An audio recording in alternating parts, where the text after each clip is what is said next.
I've included this series in the highlights so that you can easily watch them. Please watch them in order. Discernment, the ability to make a smart judgment about something. Like intuition, discernment can also help you know the difference between a truth or a lie.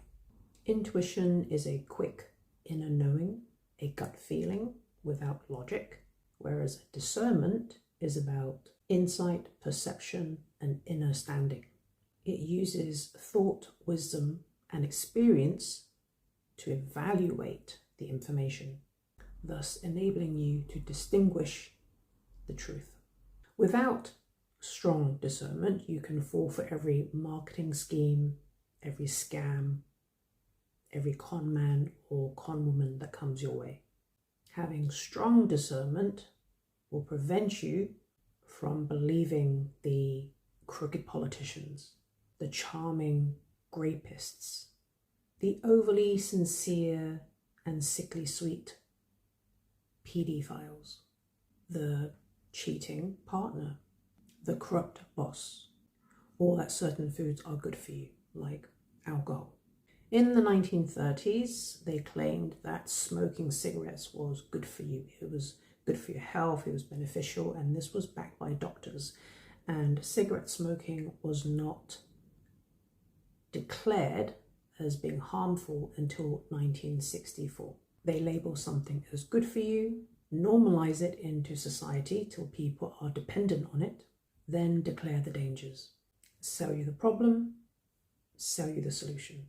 Put it into nice packaging with carefully curated words. Hire actors to make commercials, and everyone believes it and buys it. Most people are not raised on discernment. Toxic, controlling, abusive parents are not going to want you to have good judgment. If they did, they would need to stop being toxic and abusive towards you.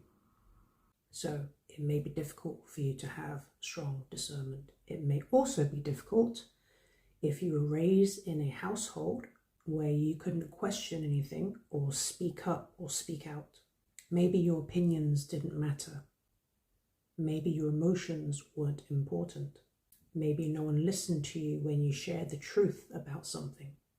Maybe your truth was ignored, or maybe you were blamed. If you were raised to trust others over yourself, parents, teachers, religious or political leaders, and you were raised to be loyal to others over yourself, so a neglect and abandonment of yourself, it may be difficult for you to have a strong discernment. So a lot of your beliefs or lies or judgments or thoughts or opinions may be passed down. They may not belong to you. This also clouds and confuses our discernment. So in order for you to develop a strong discernment, you must question every belief or lie that you have about yourself, about life, about gender, race, culture, religion, politics, etc. And it may feel like betrayal at first. My granddad survived the Japanese occupation, and so he disliked anything Japanese. It was very triggering for him. And I remember being in line or the queue, waiting to buy 2 Japanese bowls because I really liked them.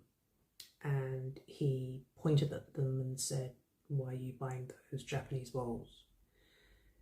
And you could see that he was very disappointed and saddened by me buying these Japanese bowls because the Japanese tortured him. And as much as I love and respect my granddad, I had to decide in that moment that I want to discontinue the story that all Japanese things and people are bad, because all races of people have committed war crimes. No government is innocent.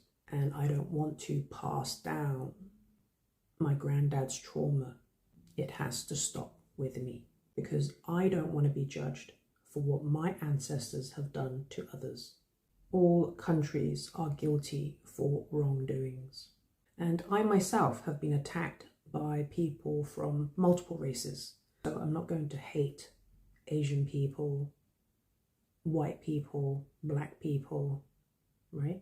I don't want to live that way, but it feels like a betrayal at first. So question your prejudices and racism. They have weaponized patriotism. Patriotism is used as a form of manipulation to override discernment.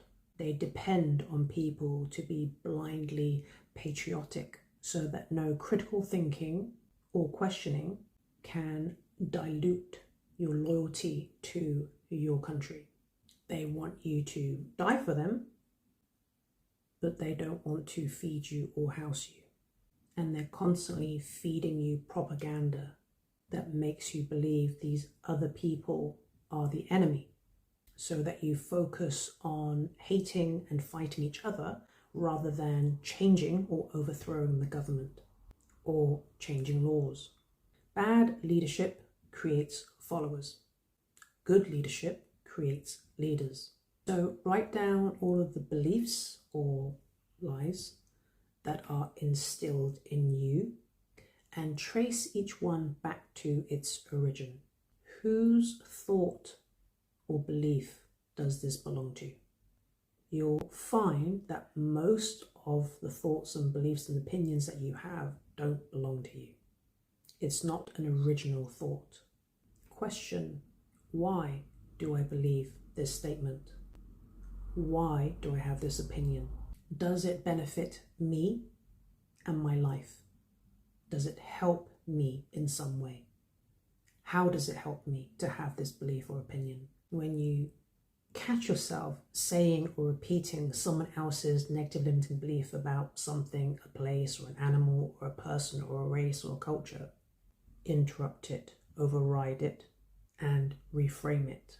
Do a mental spring clean of other people's thoughts, opinions, beliefs, programs, lies, and encourage yourself to have original thoughts. Encourage yourself to have critical thinking.